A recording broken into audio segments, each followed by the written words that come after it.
días. Buen día. Buen día a nuestros oyentes en internet. Vamos a continuar con el estudio. Yo espero ahora sí, hoy, ver en la parte 3 ya el fin del estudio.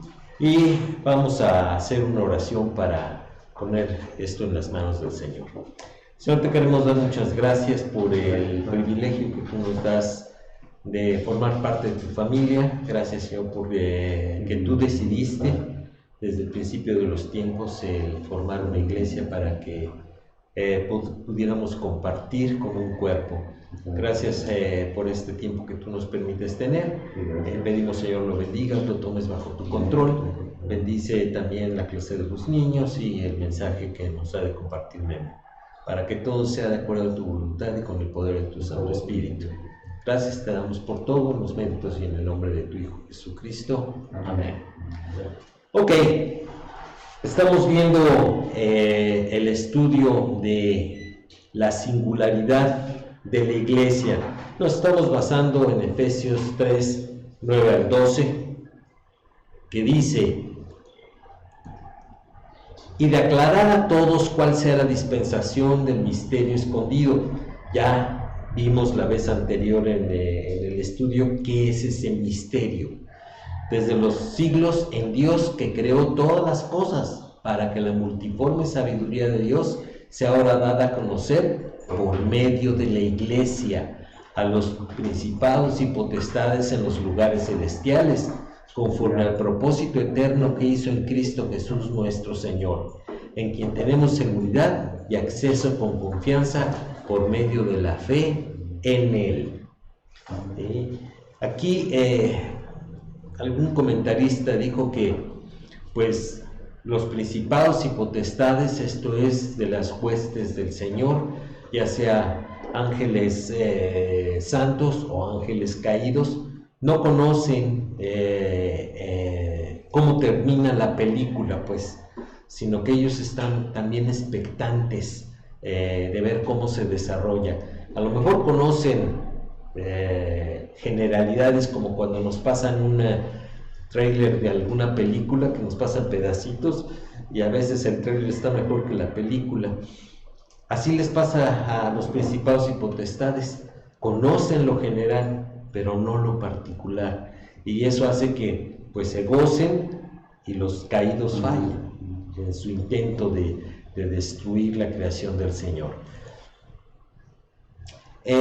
Estuvimos viendo la vez anterior la relación de la iglesia con Israel, y resulta ser que me faltó un punto. La diapositiva que traía el punto 3 se me hizo ojo de hormiga y la encontré, y ahorita la vamos a ver para que no se quede trunca esa enseñanza.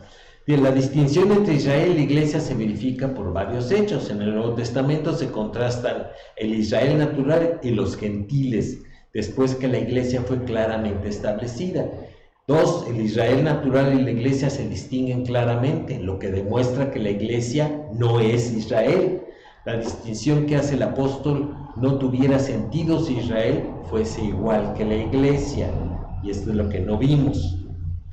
En Gálatas 6:16, vamos a ir rápidamente a Gálatas 6:16.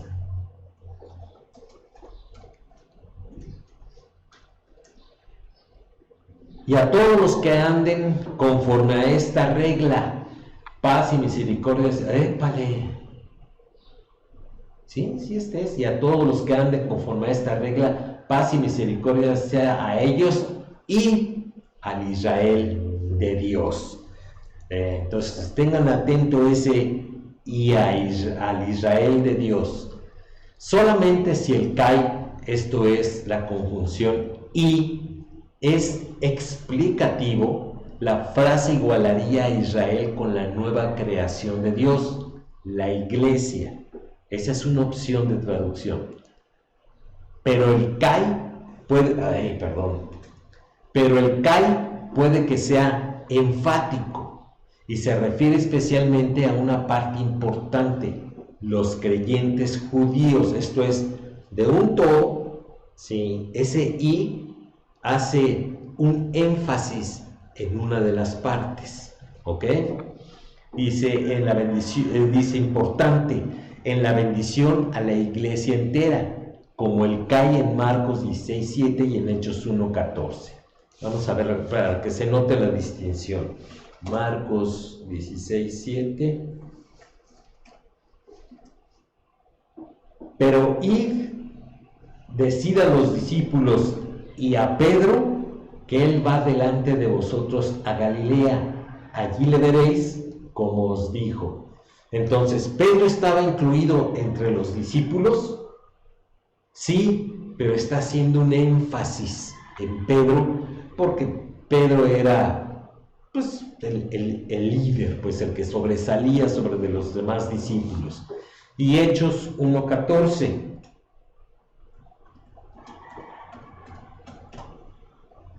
Todos estos perseveraban unánimes en oración y ruego con las mujeres y con María, la madre de Jesús. Entonces es el mismo caso. María formaba parte de las mujeres que servían al Señor, pero está haciendo énfasis en ella, pues porque era la madre humana del Señor. Entonces, si nosotros nos regresamos allá a Gálatas 6:16, ya me están presionando acá, ¿sí? Dice, y a todos los que anden conforme a esta regla, paz y misericordia sea a ellos, o sea, a todos los que andan de acuerdo con la fe con el Señor, dice, paz y misericordia sea a ellos y al Israel de Dios. Esto es, está haciendo énfasis en los judíos creyentes, no porque sean diferentes, sino porque se trata de un énfasis literario, ¿ok? O puede que simplemente conecte a los judíos cristianos con la nueva creación. Puesto que Pablo había atacado severamente a los legalistas judíos, era de esperarse que destacara como objetos de una bendición especial a los judíos que hubieran dejado el legalismo y genuinamente seguido a Cristo. Entonces, así es como entendemos Gálatas 6:16, que algunos lo utilizan para distinguir, más bien para igualar a la iglesia con Israel, y no es lo mismo, que es lo que estuvimos viendo la vez anterior. ¿Ok? Entonces, esta fue la lámina que me faltó. Ahora vamos a continuar con la relación de la iglesia con Jesucristo. ¿Sí? Ya vimos anteriormente la relación de la iglesia con el reino, con la edad, con Israel, y ahora lo vamos a ver con Jesucristo. Y esta es la parte importante. ¿Okay? Bueno, no porque lo demás no sea importante, pero vamos a prestar especial atención acá. Durante su ministerio terrenal, nuestro Señor anunció que Él haría algo nuevo al edificar su iglesia. ¿Sí? Es en Mateos 16:18, todos lo conocemos, pero vamos a leerlo. Y yo también te digo que tú eres Pedro, y sobre esta roca edificaré mi iglesia, y las puertas del Hades no prevalecerán contra ella. Ahí lo dice bien claro, edificaré mi iglesia, que es donde aparece por primera vez el concepto de la iglesia. Edificaré está claramente en el tiempo futuro, lo que indica que esto era algo que Jesucristo todavía no había hecho hasta ese momento. ¿Sí? Recordemos que la iglesia era un misterio escondido desde los siglos anteriores, y Dios decidió revelar esta verdad hasta el tiempo de Jesucristo. ¿Y quién la reveló? ¿El Padre? No, la reveló Cristo. ¿Por qué? Porque eso es, la iglesia es el fruto de la obra de Jesucristo. Por eso es que nosotros estamos diciendo que la iglesia no es una sociedad humana, no es una asociación de personas, sino que es de parte del Señor Jesucristo. Y como vamos a ver en el estudio, o sea, algo muy importante. En realidad, la iglesia no comenzó como una realidad funcional hasta que vino el Espíritu en el día de Pentecostés.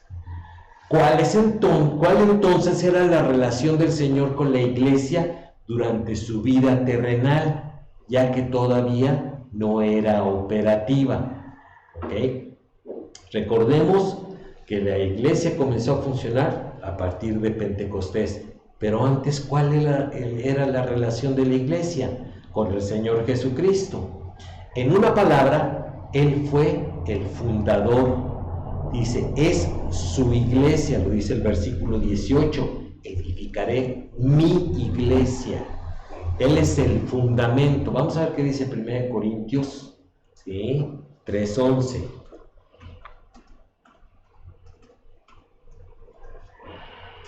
Porque nadie puede poner otro fundamento que el que está puesto, el cual es Jesucristo. ¿Qué es el fundamento? ¿Qué es el fundamento? ¿Qué es? La palabra de Dios. No, aquí dice que el fundamento es Cristo. La obra de Jesucristo, ¿no? El fundamento son los cimientos, es la base. ¿Se acuerdan de la parábola de aquel que construyó sobre la arena y el que construyó sobre la roca? ¿Por qué uno se cayó y el otro no? Estaba fundado en la roca. Por los cimientos que tenía. ¿Ok? Entonces, esos cimientos del que habla es la roca, Jesucristo. Y lo vamos a demostrar en un momento más. Como el fundador, Él escogió los discípulos que también ocuparían un lugar en la fundación del edificio. Vamos a ver qué dice Efesios 2:20.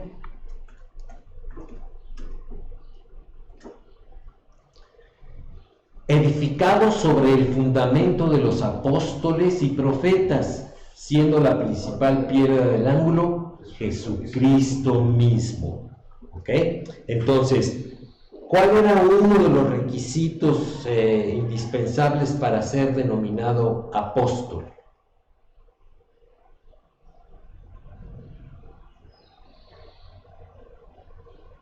Haber estado en el ministerio del Señor Jesucristo.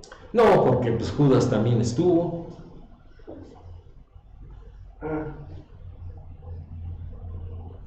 De que el Señor Jesucristo pasó una noche completita hablando con su Padre para que el Padre le mostrara a él quién debería de ser de sus discípulos sobre los que fundamentaría a su iglesia. Y entonces escogió a 11, ¿sí?, que serían la piedra fundamental juntamente con él, ¿sí?, y a uno para que se cumpliese la profecía, ¿ok?, de que le iba a traicionar. Pero por eso es necesaria la elección del Señor Jesucristo para ser denominado apóstol. Los que actualmente se llaman apóstoles, pues es como alguien que le digan licenciado, ¿verdad? O sea, ¿licenciado en qué? ¿Ok? Cualquiera puede ser licenciado. Entonces, esos apóstoles que se denominan a sí mismos y que se ve que tienen un liderazgo amplio en alguna región, de varias congregaciones, etcétera, no se pueden denominar apóstoles porque no han sido elegidos directamente por Jesucristo, aunque ellos lo digan, ¿sí? El último apóstol se murió de viejito en la isla de Patmos. Como fundador, él instruyó a los discípulos acerca de áreas que llegarían a ser efectivas cuando la iglesia comenzara a funcionar.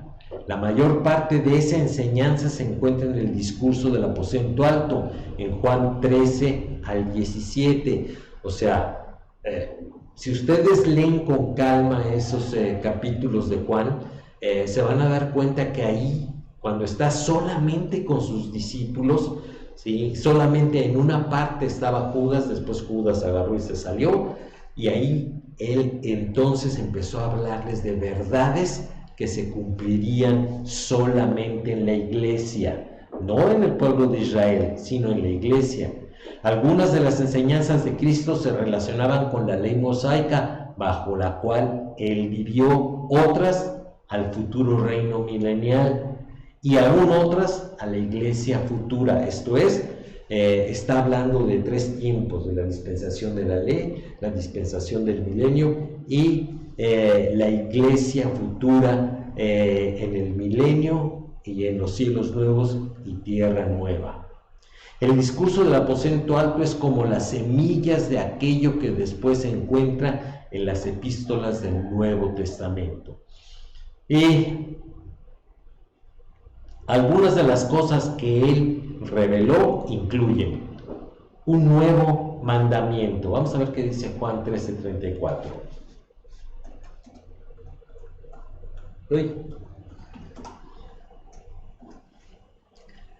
Un mandamiento nuevo os doy, que os améis unos a otros como yo os he amado, que también os améis unos a otros. Algunos denominan este nuevo mandamiento como la ley de Cristo, ¿sí? Y era nuevo porque ya los mandamientos habían sido determinados en el Antiguo Testamento, y este de aquí es nuevo. No tiene nada que ver con la tradición de los ancianos, sino realmente es algo completamente nuevo, que es el amor. Una nueva esperanza en el rapto de la iglesia. Vámonos allá a Juan 14, 1 al 3.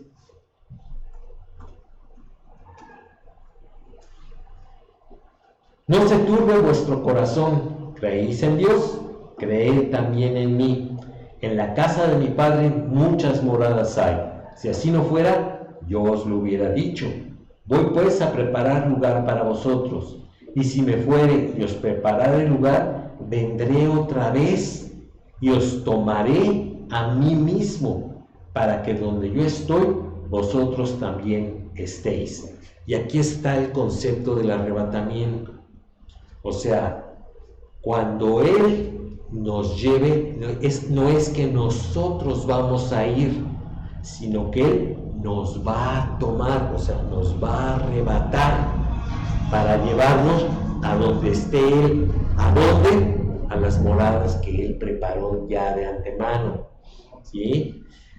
Dice, para que donde yo estoy, vosotros también estéis. Amén.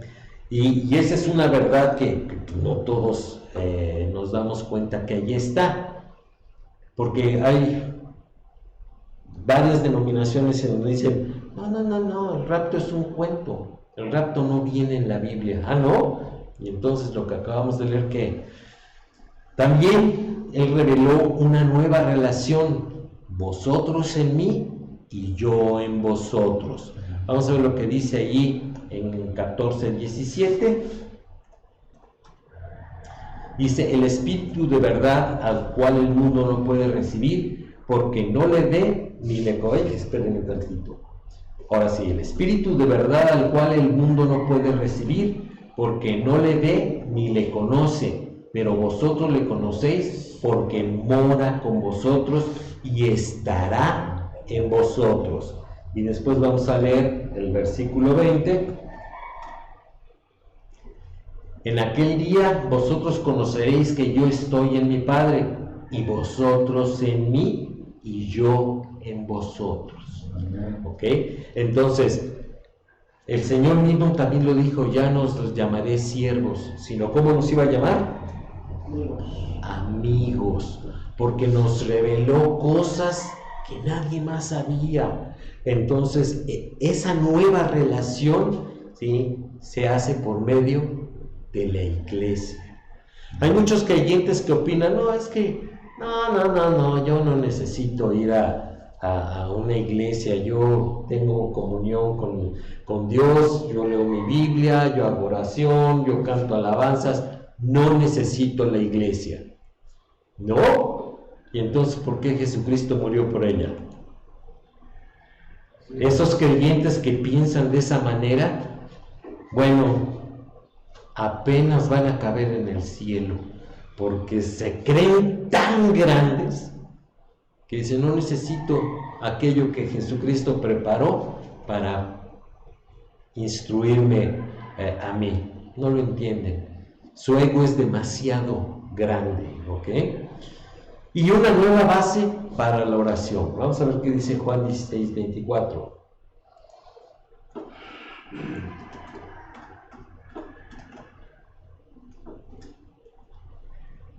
Hasta ahora nada habéis pedido en mi nombre. Pedid y recibiréis, para que vuestro gozo sea cumplido.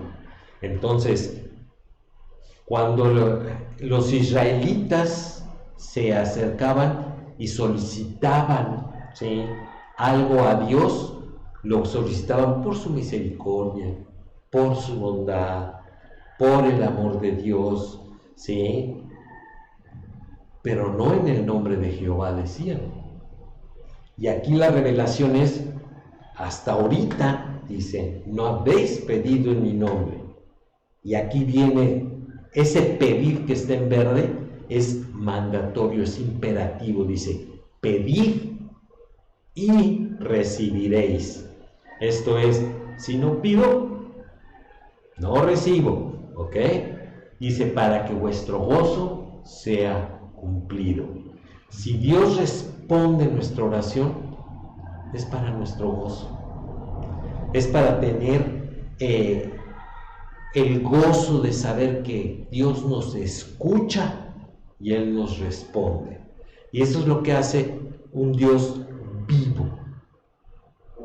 Esa frase que dice, Dios está muerto, no es más falsa que nada, ¿sí? O sea, realmente la oración nos abre el canal en el cual nos podemos comunicar con nuestro Dios, ¿sí? Y cuando lo hacemos en el nombre de Cristo. ¿Por qué? Porque Él así nos lo reveló.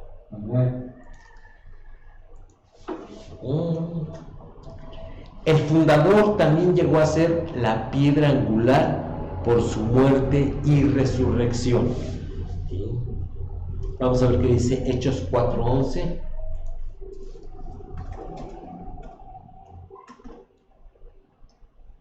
Ahí.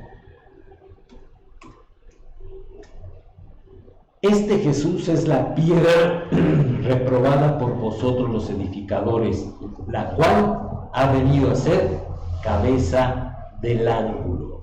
Y más adelante vamos a ver este punto. Y Efesios 2:20, que ese ya lo habíamos leído. Edificados sobre el fundamento de los apóstoles y profetas, siendo la principal piedra del ángulo Jesucristo mismo. ¿Sí? Y aquí yo fallé porque las fotografías las puse en otra lámina. Entonces, pero lo vamos a ver. Él compró a la iglesia con su propia sangre. Vamos a ver qué dice Hechos 20:28.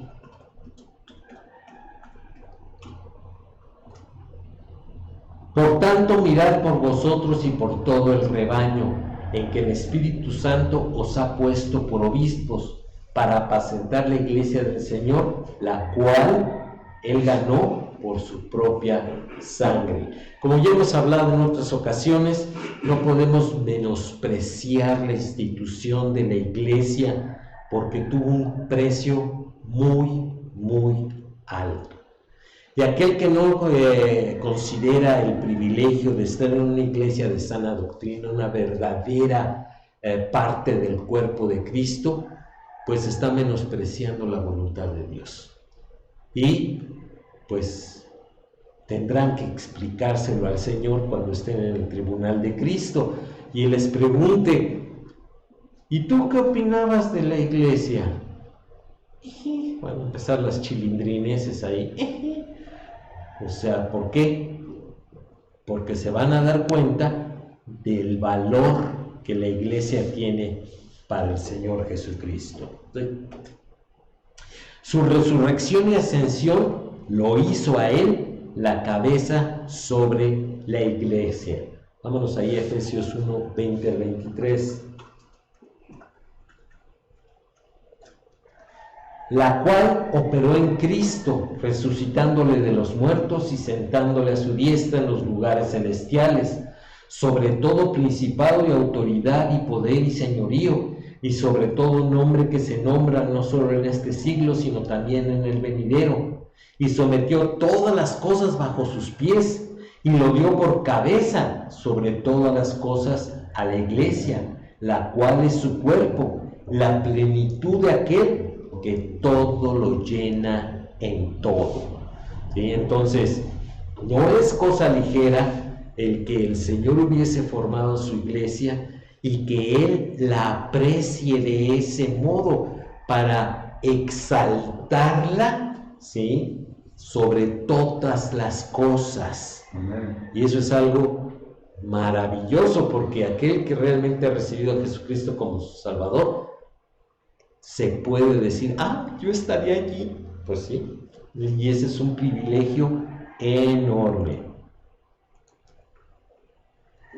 En tal capacidad, Él, entre otras cosas, les da dones a los miembros de su cuerpo.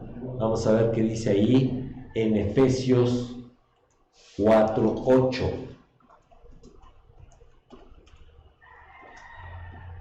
Por lo cual dice, subiendo a lo alto, llevó cautiva la cautividad y dio dones a los hombres. Recordemos que estos dones son para el servicio de la iglesia.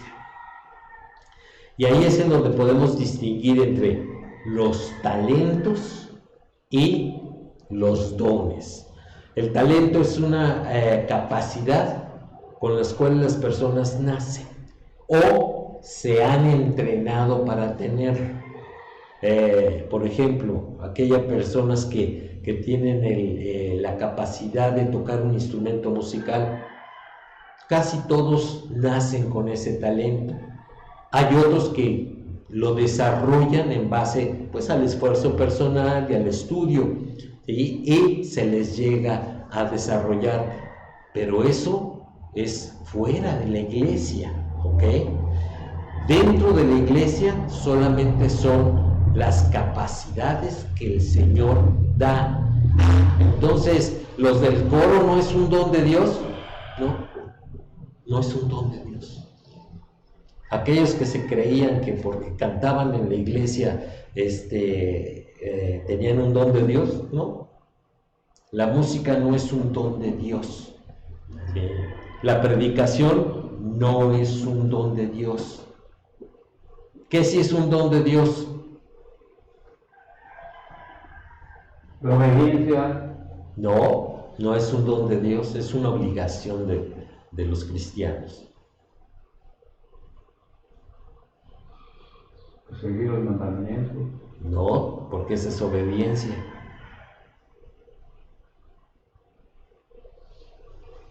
La fe. No, la fe tampoco es un don de Dios.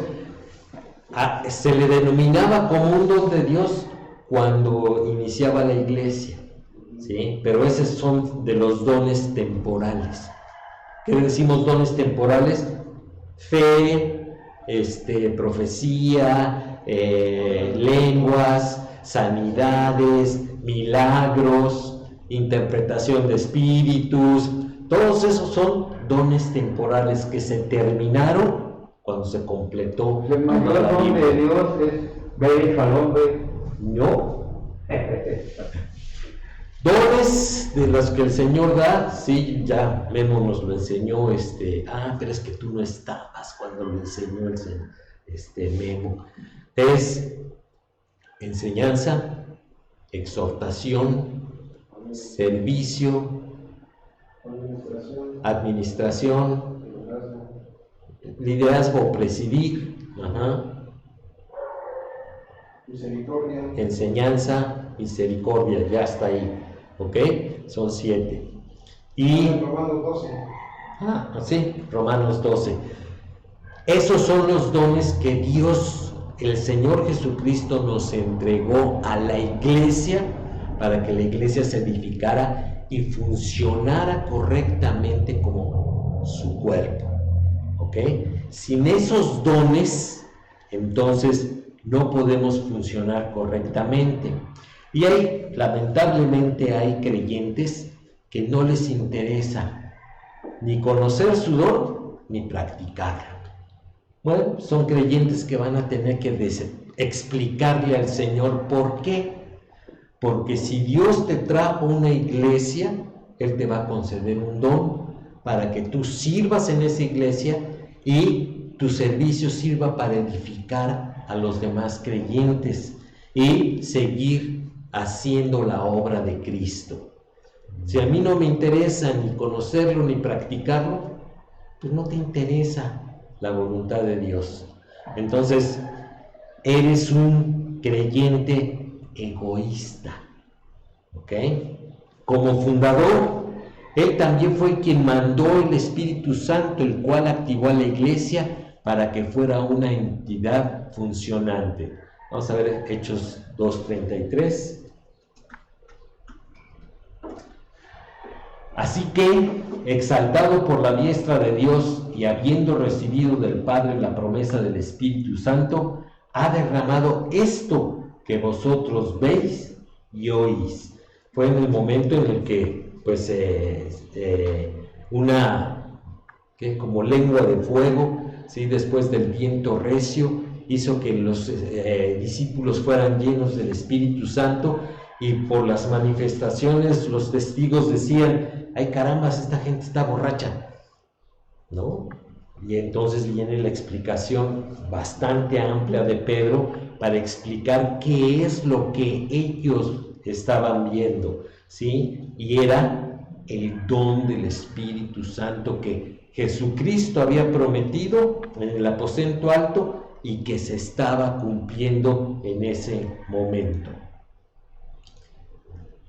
Por otro lado, ¿cuál es la roca sobre la cual la iglesia es edificada?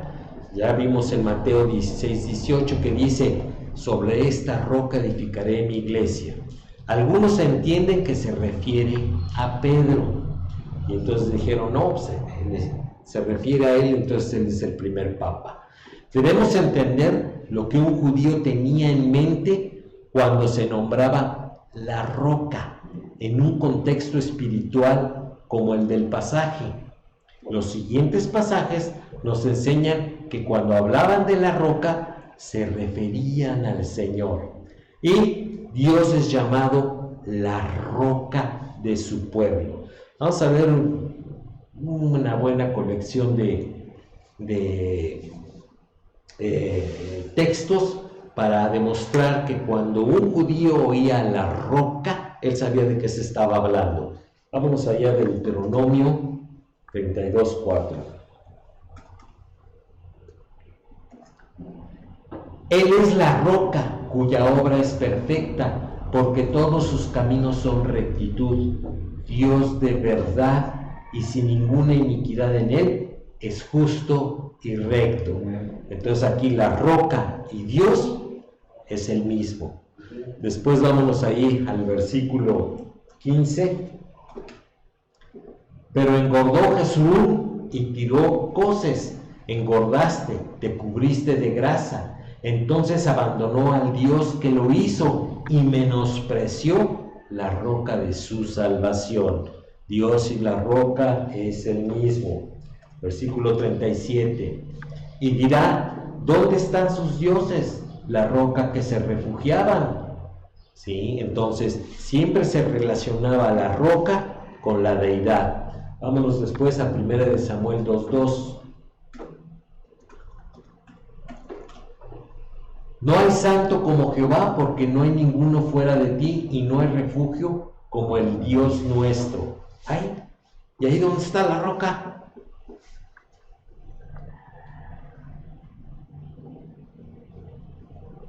Jehová. Exactamente, la palabra refugio en hebreo es la roca, ¿ok? Entonces, en la Reina Valera pues lo tradujeron así, como refugio, ¿sí? Pero si somos literales tendremos que leer: y no hay roca como el Dios nuestro, ¿ok? Después vienen todos los textos de Salmos y de Isaías, etcétera, que hablan exactamente de lo mismo, ¿sí? No voy a utilizar el tiempo para leer porque todos se refieren a lo mismo, ¿sí? Pero cuando alguien le salga con que, no, que es que se refiere al Papa, a Pedro, no. Y sacan, aquí está una buena colección de versículos para que ustedes les muestren y para que ustedes también tengan la certeza de que Pedro no es la roca sobre la que se fundó la iglesia. La roca de Israel, vámonos ahí a 2 de Samuel 23:3.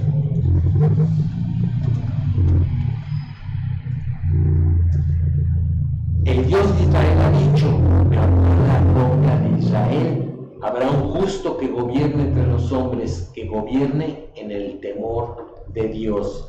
Y fíjense que este texto es bien interesante porque aquí está hablando de Dios hablando y de otra persona que era un justo.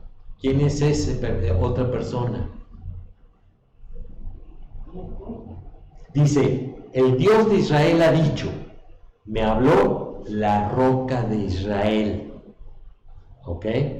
Dice, habrá un justo que gobierne entre los hombres. ¿Quién es ese justo? Cristo. Jesucristo, ¿sí? Que gobierne en el temor de Dios. Entonces, Jesucristo también es la roca de Israel. Por eso cuando dice el Señor a Pedro, dice, sobre esta, si hubiéramos estado ahí de testigos, hubiéramos visto que el Señor dice, sobre esta roca fundaré mi iglesia. ¿Ok? Pero tenemos la evidencia bíblica para entender lo que sucedió en ese momento y hubiéramos visto al Señor señalarse a sí mismo. Después Isaías 30:29. Vosotros tendréis cántico como de noche en que se celebra Pascua, y alegría de corazón como el que va con flauta para venir al monte de Jehová, al fuerte de Israel. Ese fuerte es nuevamente, sí, en hebreo, la roca. ¿Ok?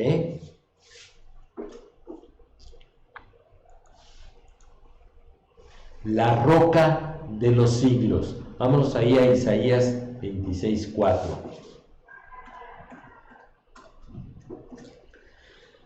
Confiad en Jehová perpetuamente, porque en Jehová el Señor está la fortaleza de los siglos. Aquí, fortaleza nuevamente en hebreo es la roca, ¿sí?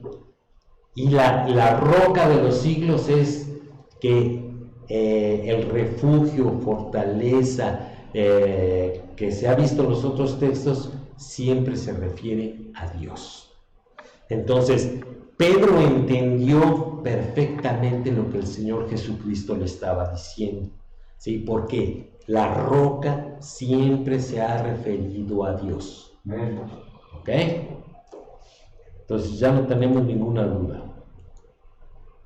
Si bien es un juego de palabras, el Señor Jesucristo no se refería a Pedro, esto es Petros en griego, sino a él mismo, el Mesías de Dios, Petra, ¿sí? Pero yo prefiero no utilizar la explicación del juego de palabras porque a eso suena, a juego de palabras. Y cuando el Señor Jesucristo lo mencionó, Él estaba refiriéndose a sí mismo. Entonces, por eso nuevamente, la iglesia no es una institución humana, ¿sí? Esto es hecha por los humanos. Es una institución, ¿sí? Concebida, creada y fundamentada en Dios. Eso es maravilloso. De modo que Cristo es el fundador de su iglesia, porque Él escogió el fundamento apostólico, dio enseñanza básica tocante a las relaciones en la iglesia, dio su vida para llegar a ser la piedra angular, y entonces mandó el Espíritu Santo en el día de Pentecostés para activar la iglesia. Y este sería el resumen de la relación de la iglesia con Jesucristo. Pero vamos a explicar un poquito lo de la piedra angular. Algunos dicen que lo que está en rojito, ¿sí?, es la piedra angular. Un arco, ¿sí?, no podía cargar ni nada hasta que no estuviera puesta la piedra del centro, la que está en rojo. ¿Por qué? Porque esa piedra, que no era labrada por cualquiera, tenía que ser un experto, ¿sí?, es la que hace que todas las fuerzas que están sobre el arco se distribuyan en el arco y vayan a las columnas que están soportando el arco. Y entonces ellos se refieren precisamente a ese concepto, a Jesucristo como la piedra angular, pero también, ¿sí?, algunos otros se están refiriendo a la piedra que es la unión de dos muros. Si esa piedra estaba chueca, entonces no podía soportar el peso de los muros, y resulta ser que como los demás rocas que están soportándose en la piedra angular siguen las líneas de la piedra angular, al llegar al otro lado no va a casar con los otros muros porque va a estar chueca. Entonces, para soportar el peso de muros y para asegurar la rectitud de los muros, ¿sí?, esta piedra era muy importante. Entonces, cualquiera de los dos conceptos, ¿sí?, nos están demostrando que esta piedra es la que asegura y soporta los muros de una construcción. ¿Ok? Ahora vamos a ver la relación de la iglesia con el Espíritu Santo. Y aquí nos vamos a ir rapidito para que podamos terminar.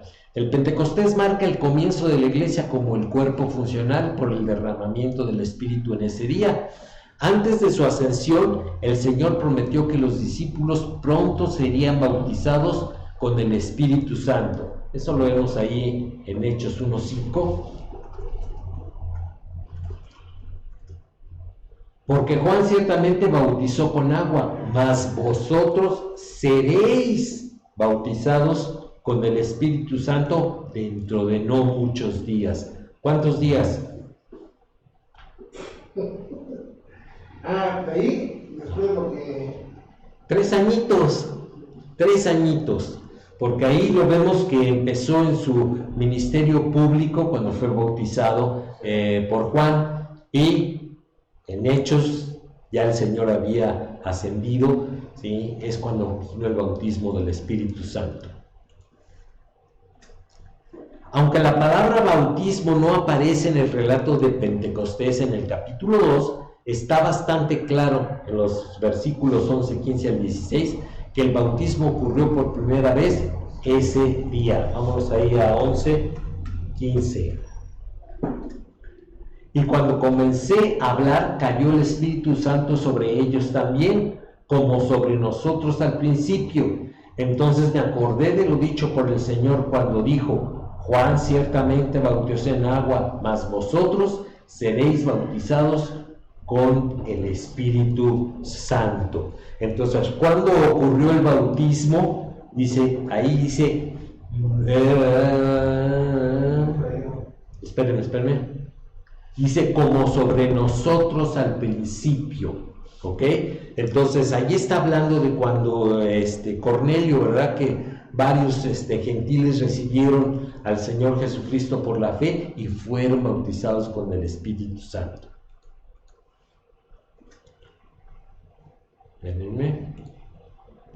Puesto que según Pablo en 1 Corintios 12:3, el bautismo del Espíritu coloca a las personas en el cuerpo de Cristo, y ya que el cuerpo de Cristo es la iglesia, como ya lo vimos, la iglesia, el cuerpo, comenzó cuando aquellos primeros individuos fueron bautizados en Pentecostés.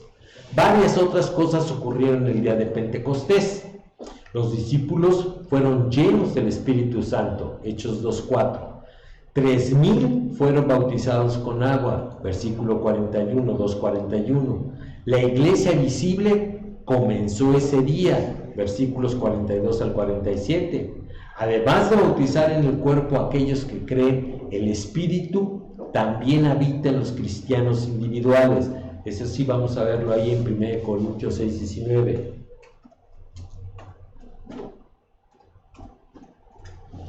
¿O ignoráis que vuestro cuerpo es templo del Espíritu Santo, el cual está en vosotros, el cual tenéis de Dios, y que no sois vuestros? Entonces, cada uno de los creyentes tenemos la plenitud del Espíritu Santo. No tengo que pedir por ser lleno del Espíritu Santo, porque cuando entra en mí, entra completito, no nada más entra una alita, ¿sí? O una patita, o el piquito, ¿sí? Sino que la plenitud del Espíritu Santo entra en mí. Que yo contriste el Espíritu Santo, que lo apague, ese es otro cantar. Pero nunca deja de estar en nosotros. ¿Por qué? Porque es una promesa de Dios y es el sello que me hace pertenecer al cuerpo de Cristo. Entonces el Espíritu Santo también está en las iglesias locales, versículo 3:16. ¿No sabéis que esto? Ay, espérenme. Ah, sí, pues ya lo leímos. Disculpen.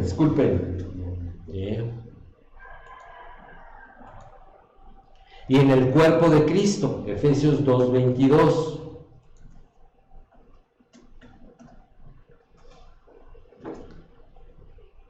En quien vosotros también sois juntamente edificados para morada de Dios en el Espíritu.